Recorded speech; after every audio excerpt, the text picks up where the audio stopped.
Buenos días, chicos. Les recuerdo que esta semana tenemos dos videos. Si no han visto el otro, que es sobre la influencia de los títulos, eh, tipos de comprensión y, y cómo iniciar una introducción o consejos para iniciar una introducción. Les recuerdo que tiene ese otro video también esta semana.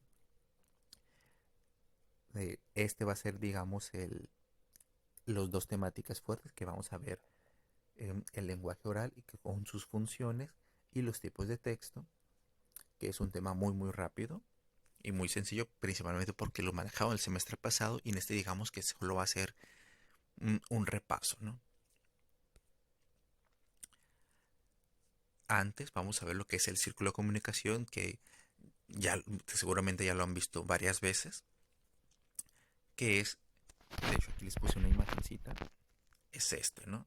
Aquí tenemos algunos elementos, algunos de ellos, 5 de ellos son básicos y muy normales, que son el emisor, el código, el canal, el receptor y el mensaje, ¿no? Que eso ya los han visto mucho.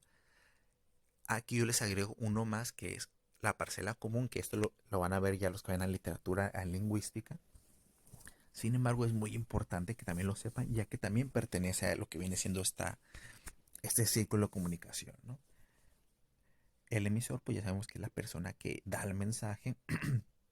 El código es la forma que elijo para presentar este mensaje, ya sea por medio de miradas, por medio de palabras, eh, por medio del lenguaje español, en inglés, por medio de un emoji, por lenguaje de señas, etcétera, etcétera, etcétera. El canal es por dónde voy a enviar ese código. Si por ejemplo es un emoji, pues si te lo estoy enviando por WhatsApp. Si es el lenguaje español, si te lo estoy diciendo verbalmente por medio del aire o por medio de la voz.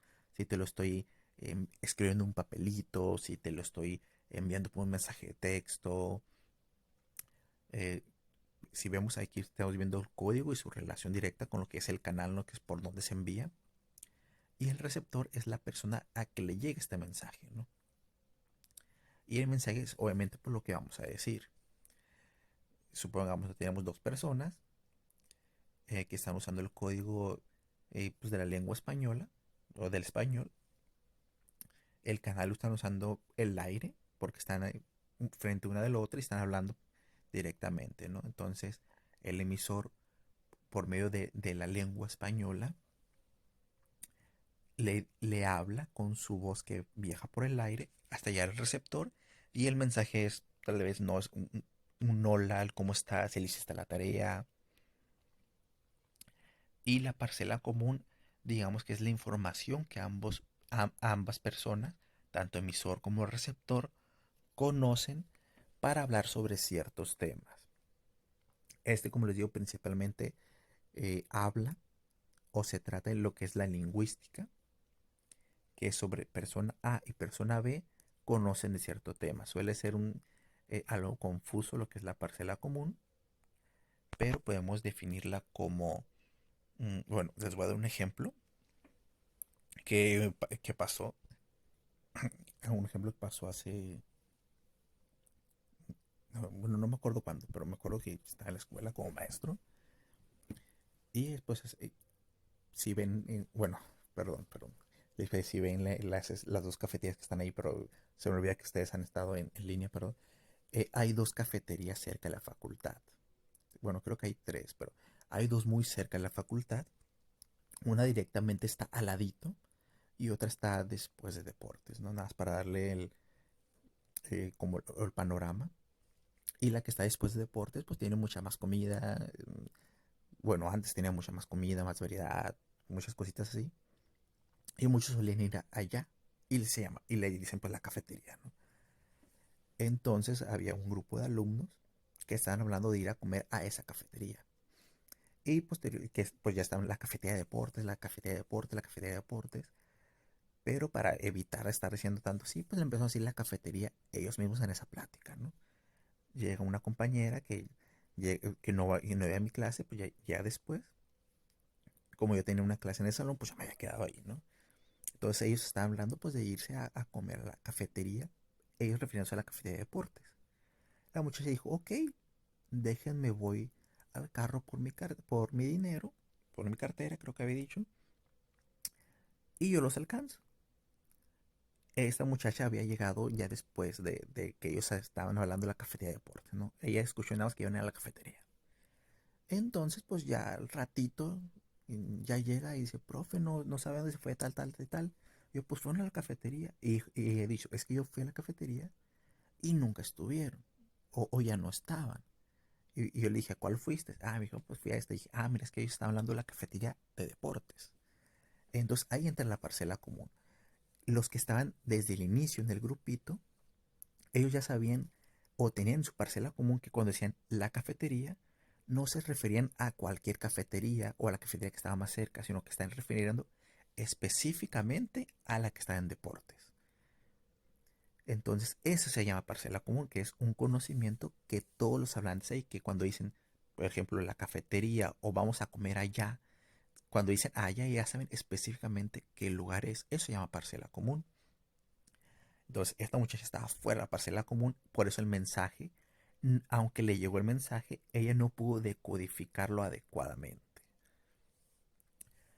La parcela común, como digo, no se incluye en lo que es el nivel básico, sino en el nivel lingüístico, pero igual aquí se las menciono para que lo tengan en cuenta, ¿no? Sobre todo los que van a literatura, que ellos sí lo van a mejorar posteriormente en lo que es pragmática.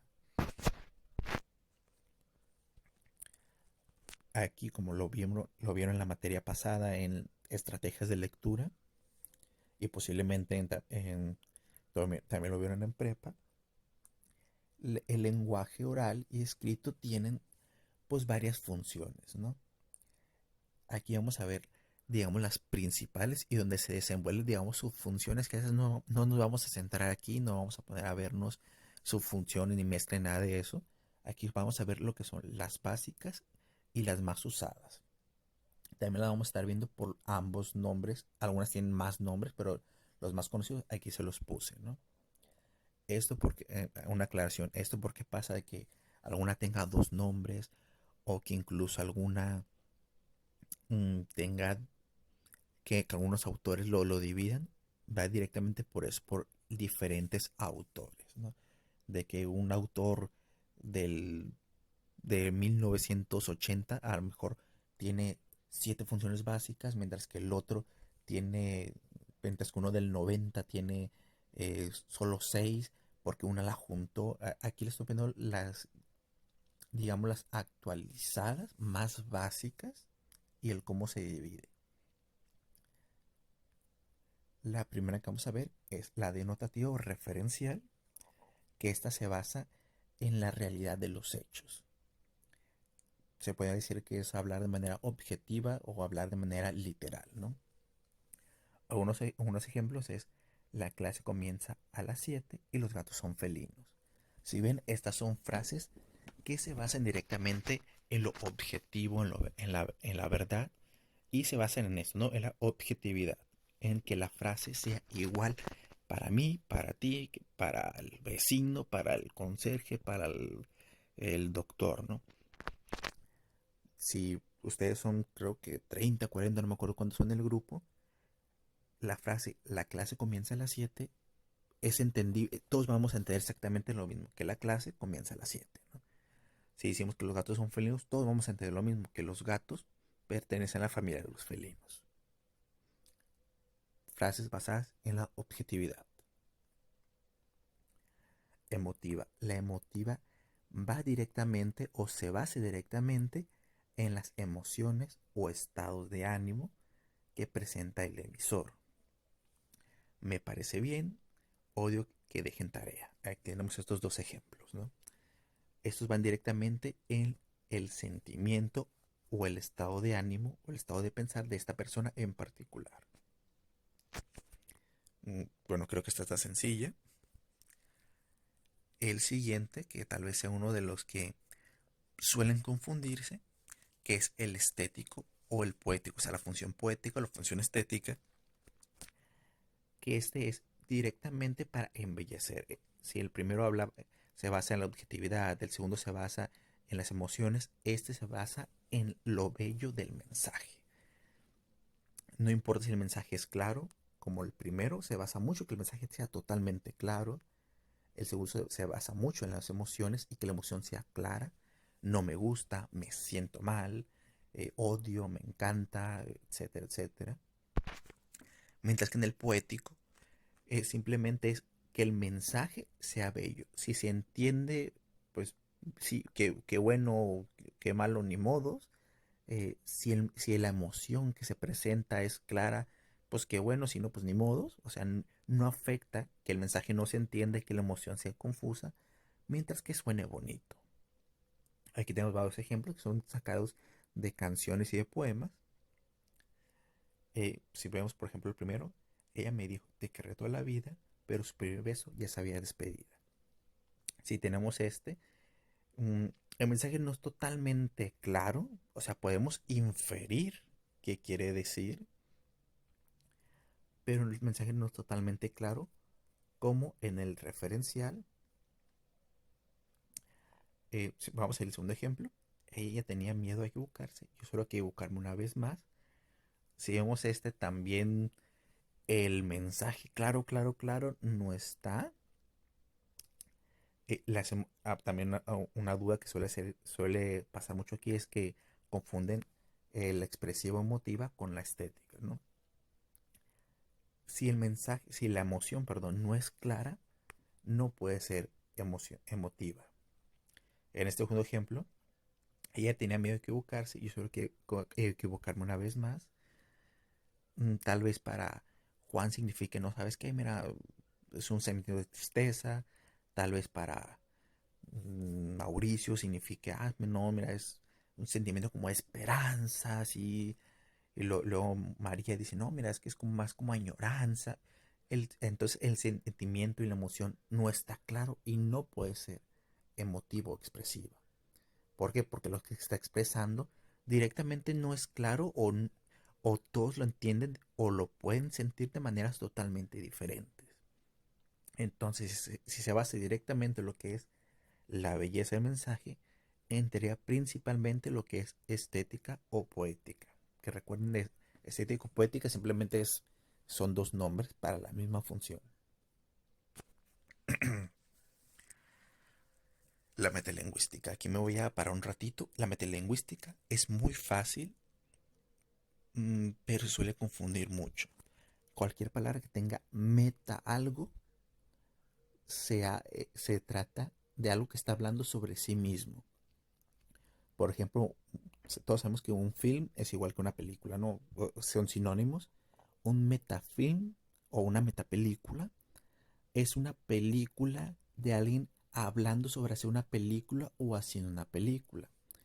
O sea, uso el mismo elemento que estoy empleando que es hacer una película para hacer una película, ¿no? O de mí hacer una película.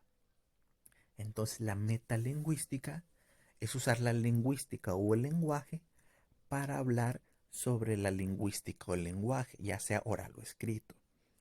Por ejemplo, este video, todo lo que estén escuchando, que les estoy hablando sobre las funciones del lenguaje, o el otro video que les grabé sobre la introducción o sobre los títulos, como les estoy hablando de cómo hacer un título, cómo iniciar una introducción, cómo hacer cuáles son las funciones del lenguaje, todo lo que estoy mencionando es referente al lenguaje, es referente a la lingüística. Entonces todas las frases que estoy diciendo son ante el lenguaje. Si yo te digo, mira, una introducción, puedes iniciar haciendo esto, esto, esto, es metalenguaje. ¿Por qué? Porque estoy usando el lenguaje para hablarte sobre el lenguaje o sobre cómo escribir algo, ¿no?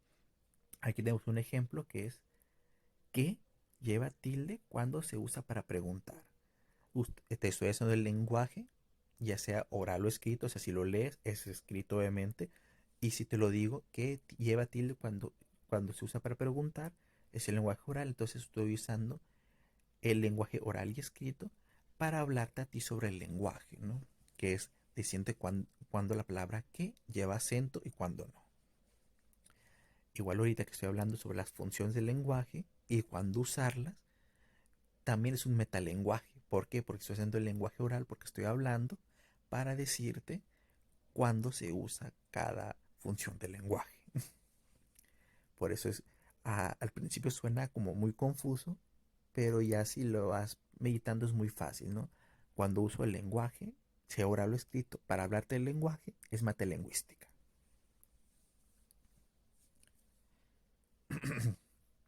Siguiente, fática. Ya vimos que una se basaba en lo que es la veracidad, otra se basaba en las emociones, otra se basaba en la belleza. eh, este se basa en lo que es el canal. Y la fática se usa para abrir un canal de comunicación o para asegurarnos que nuestro canal de comunicación con nuestro receptor siga abierto. Aquí tenemos un ejemplo como me escuchas, hola, buenos días. Entonces, por ejemplo, el hola o buenos días se usa para abrir un canal de comunicación. Tú llegas a un lugar y dices, hola, disculpa. Estás abriendo un canal y ya es tu mensaje. ¿Me podría decir dónde está el baño? Y ya, ¿no? O sabe dónde es la fila para tal cosa. Y ya tú sabes, y ya pues estás abriendo ese canal, ¿no? El me escuchas, el sigues ahí, todos estos se usan principalmente cuando tú estás hablando con alguien y que a lo mejor estás viendo que ya no está escuchando, lleva rato sin hablar y si estás hablando por teléfono, y dice, hey, sigues ahí, oye, ¿me escuchas? Para ver si esta persona sigue prestando atención a la conversación, o sea, que el canal está abierto, que tu mensaje todo está llegando a esta persona. Entonces, básicamente, la fática se usa para esto, ¿no? Abrir o asegurarse que el canal siga abierto. La apelativa o connotativa se usa para intentar implantar ideas o a cambiar algún tipo de comportamiento en el receptor. Eh, Aquí tenemos como ponga atención, no fumes aquí, es verdad que estás de acuerdo con, piensas que es correcto X cosa. Si vemos los primeros no son muy complicados, ¿no? Ponga atención. Supongamos clase presencial, bla, bla, bla. Juanito está presente, hey, pon atención. ¿Qué estoy haciendo con esta frase? Estoy intentando cambiar su comportamiento. Juanito a lo mejor estaba ahí medio distraído viendo la ventana. Hey, pon atención. Que quiero cambiar su comportamiento. Esta frase va con la intención, la función de que Juanito cambie su comportamiento de estar viendo por la ventana, que ahí sabes que mira acá, mira la proyección, mira la diapositiva, mira el pizarrón, mira a mi amigo mientras estoy dando la clase para asegurarme que el canal siga abierto y que estás poniendo atención, ¿no? El no fumes aquí, básicamente lo mismo, ¿no? Quiere cambiar lo que viene a ser el comportamiento de si eres un fumador, pues sabes que en este lugar no vayas a fumar. ¿Quieres fumar o tenías planeado fumar aquí? Pues aquí no lo hagas, ¿no? Los últimos dos también van en esto, ¿no? En intentar implantar ideas o cambiar el pensamiento o el comportamiento del receptor. En verdad estás de acuerdo con... eh, a ver qué tema. En verdad estás de acuerdo con que ingresen haitianos a laborar, a tal, tal, tal, o estás de acuerdo que ingresen los hijos de los haitianos a escuelas públicas aquí, etcétera, etcétera, etcétera. Entonces, ahí estás intentando de persuadir lo que viene siendo tu interlocutor, ¿no? Usualmente se usa en lo que son temas de controversia o temas que tienen puntos de vista contrastantes, que esto un poquito hablamos en el otro video, para, no, el otro video es como de una hora, así que no me quiero extender tanto si ya lo mencioné allá, o ya de unos ejemplos ya de temas contrastantes. Entonces se suele usar en eso, ¿no? En temas que pueden tener mínimo dos lados, y obviamente cuando tú estás hablando de esto, o tú mencionas estas frases de piensas correcto X cosa o estás, ¿verdad? ¿Estás de acuerdo con X cosa? Es porque estás insinuando que tú crees que tienes la razón y quieres que tu interlocutor cambie lo que viene siendo su pensamiento por uno más acercado al tuyo, ¿no? Eh, ¿Piensas que es correcto, en verdad piensas que es correcto el que se legalice el aborto para niñas de más de 14 años? Que no crees, no crees que es un abuso, etcétera, etcétera, etcétera. Y ahí, ¿no? Entonces, el connotativo habla de esto, de cambiar pensamientos o intentar mejor cambiar pensamientos y comportamientos en lo que es tu lector, o tu receptor. y, y ya por último tema, y creo que el más cortito de todos los que vamos a ver hoy, es el siguiente, que son los tipos de texto, que aquí nos vamos a basar en estos dos grandes grupos, que son los textos literarios y los textos no literarios. En ambos hay subgrupos. Por ejemplo, los textos literarios tenemos narrativo, lírico y dramático, en no literarios expositivos, normativos, instructivos y descriptivos.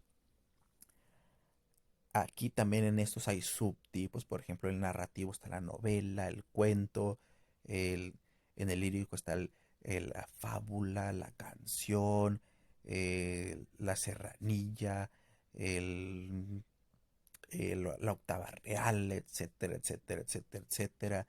En dramático está el teatro de corral, está las escenillas, la improvisación, etcétera, etcétera. O sea, en todos hay subtipos que aquí por lo menos no nos vamos a centrar en ellos. Y simplemente nos vamos a centrar en los dos grandes grupos que son literarios y no literarios. Y en esos, digamos, subgrupos principales, ¿no? También les quiero aclarar que hay otros grupos de textos, otros tipos de textos, que son, digamos, combinaciones, o algunos son, mm, entre comillas, actuales, y que con el tiempo han ido cambiando, o que, digamos, hay excepciones de textos que se mezclan. Entonces, para este tipo de texto, estas excepciones, no las vamos a estar viendo aquí. Por ejemplo, ustedes están viendo información en internet, ¿no? Y hay los tipos de texto, tal, tal, tal, tal, y de repente en los narrativos, pero en los literarios te agregan los epistolares, ¿no? Los epistolares son cartas. Como hay algunos que lo agregan, por ejemplo, pero un epistolar puede ser tanto narrativo como lírico, incluso puede ser normativo, puede ser descriptivo, dependiendo del tipo de, no, o sea, no es tanto de que sea una carta o no, sino el tipo de carta y el tipo de función del lenguaje que se emplea. Así que en esos tipos de autores que, digamos, van un poquito más allá para innovar, no nos vamos a enfocar tanto, nos vamos a enfocar más en los más generales, que son en los que la mayoría se basa, que son en estos tipos. A lo mejor les toca ver algunos de estos por ahí también, o que algunos de estos son subtipos de aquí, ¿no? Como subtipos todavía se los acepto muy bien, pero como subtipos principales, como narrativo, lírico, dramático, así lo vamos a dejar por el momento, ¿no? Esos son los únicos que vamos a estar manejando tanto en esta materia como para la tarea de esta semana.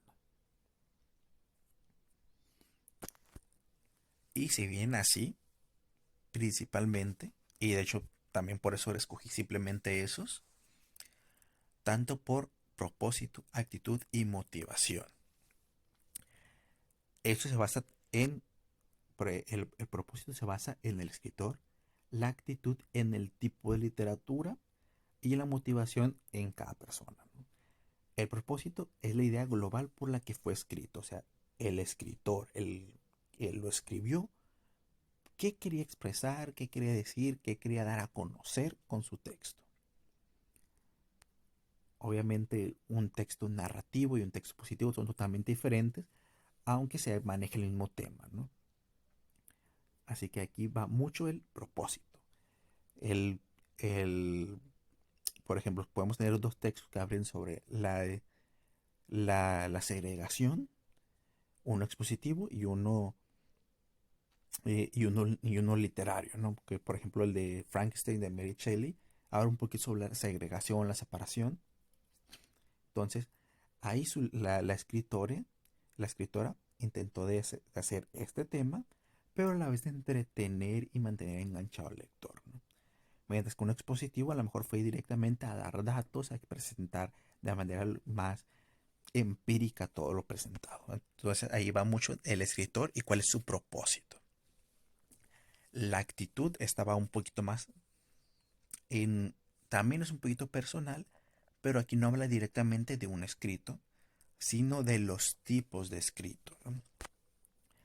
Supongamos, la actitud es como yo me siento predispuesto ante la lectura o ante cierto tipo de lectura. Si nosotros estamos en una librería, vemos que las librerías pues están obviamente en secciones, ¿no? De derecho, medicina, literatura, cuentos, poemas, bestseller, ¿qué otro? ¿Qué otro? Pedagogía, cocina, mm, vida fin, etcétera, etcétera, ¿no? Entonces, si tú estás ahí en esa librería y pasas, por ejemplo, a un lado de los de medicina, a lo mejor tu actitud ante ellos pues no te llama la atención. Entonces pasas de largo, a lo mejor es alguien de poesía o te gusta la cocina. Entonces tu actitud hacia ese tipo de lectura será mejor que ante otra. Por eso digo, la actitud va más por los tipos de lectura. Hay personas que le va a llamar más los poemas que los cuentos, otros que les gustan más los artículos. Mm, Vamos a poner un ejemplo fuera de literatura, por ejemplo, si te metes a Netflix o cualquier plataforma de stream, no sé, pues stream, Disney Plus, Paramount, el que quiera, ¿no? El que quiera. Y a ver películas que les llamen la atención y otras que no, a lo mejor simplemente por el género, ¿no? ¿Sabes qué? Mira, las películas de acción de acción me llaman la atención, o las películas de terror, mientras que otra gente, ¿sabes qué? Una película de terror no, mejor una comedia, porque las comedias me llaman la atención y las películas de acción las odio, o las películas de terror las odio, ¿no? Entonces, esa también es una actitud, esa ante las películas o ante las series, nada más lo vamos a extrapolar a lo que viene siendo la, la literatura, ¿no? Que sea la actitud. Y el último, la motivación de por qué se lee. Esto ya va directamente por cada uno. eh, la leo por entretener, por conocer más, por mantener informado, por conocer las normas, em, para hacer una tarea, etcétera, etcétera. Entonces, estos puntos tienen mucho que ver con el por qué se divide de esta forma, ¿no? No se preocupen, no vamos a entrar tanto en esto. De hecho, creo que ni siquiera en las preguntas de repaso les puse preguntas sobre esto. Pero, obviamente, pues quería que conocieran uno de los puntos básicos de por qué se dividen así. Vamos a ver los literarios, que esto lo vamos a ver muy rápido, porque no son de los que nos vamos a centrar en esta materia, que tenemos narrativos, líricos y dramáticos. Los narrativos presentan pues, una estructura fija, inicio, nudo y desenlace. Pueden ser hechos ficticios o hechos reales,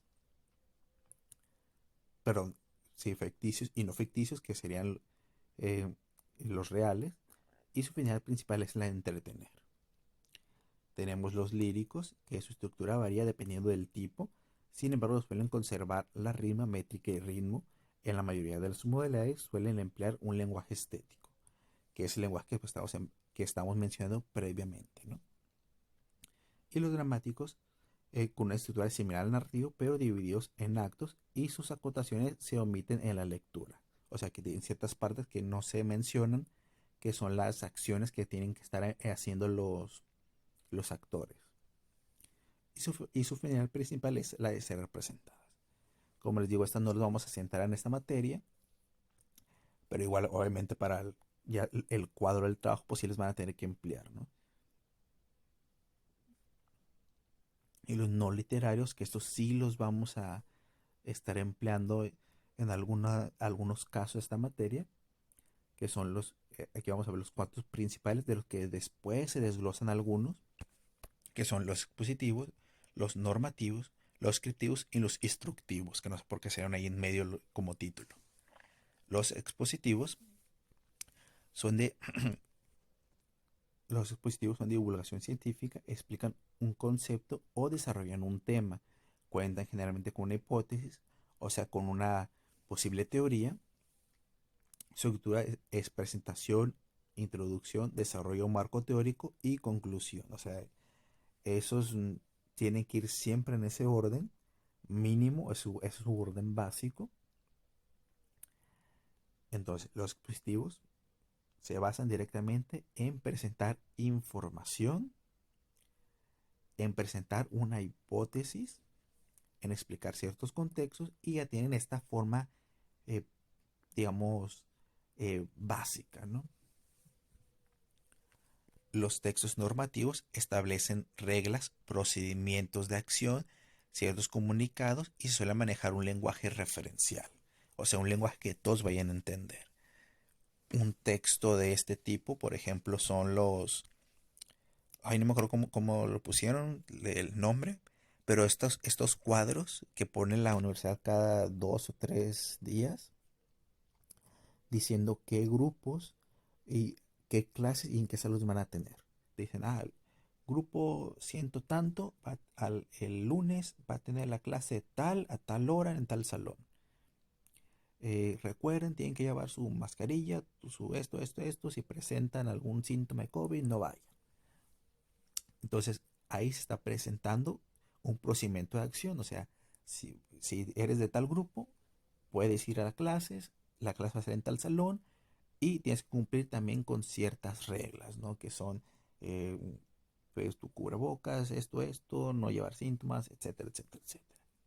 También pueden ser como sea, algún tipo de reglamento, ya sea, por ejemplo, el, la misma Constitución mexicana, ser un texto normativo, algún reglamento de trabajo de alguna empresa, también los mismos comunicados como el ejemplo que expuse ahorita de la universidad, que está dando sus comunicados cada 2 o 3 días, etcétera, etcétera. Penúltimo que vamos a ver son los textos descriptivos que presentan una situación o un objeto respondiendo a las preguntas básicas del periodismo, ¿no? Cómo, por qué, cuándo, dónde. Y aquí pues tenemos algunos ejemplos como los diarios, los documentales, algunos textos periodísticos, que si vemos acá, los textos periodísticos, aquí irían, o aquí por lo menos yo los colocaría como un subtipo de los descriptivos. Y por último, y los más fáciles, tenemos los instructivos, que son textos que marcan los elementos y paso a seguir para la elaboración de algo. Tenemos, por ejemplo, las recetas que dicen qué elementos ocupamos para hacer, no sé, huevo con Winnie's, ¿no? Que ocupamos huevos, Winnie's, aceite, un sartén, una estufa, prendes la estufa, pones el aceite, tal. Y te van dando los pasos para preparar con esos elementos que tienes que ir haciendo hasta tener el resultado, ¿no? Si ven, es muy fácil. Igual, ya saben, si tienen alguna duda sobre este o el otro video, sobre cualquier tema, me pueden preguntar ya en el foro de dudas. Dicen, profe, ¿sabe qué tal tema no se entendió bien? Puede ser una mini clase, puede subirnos otro video explicando más tal tema o tales puntos que no quedan muy claros y con gusto se los hago, ¿no? Igual, también dudas sobre la tarea, dudas sobre las clases o algo, ya saben, pueden preguntarme por el WhatsApp, por el correo o por el foro de dudas y estaré esperándolos.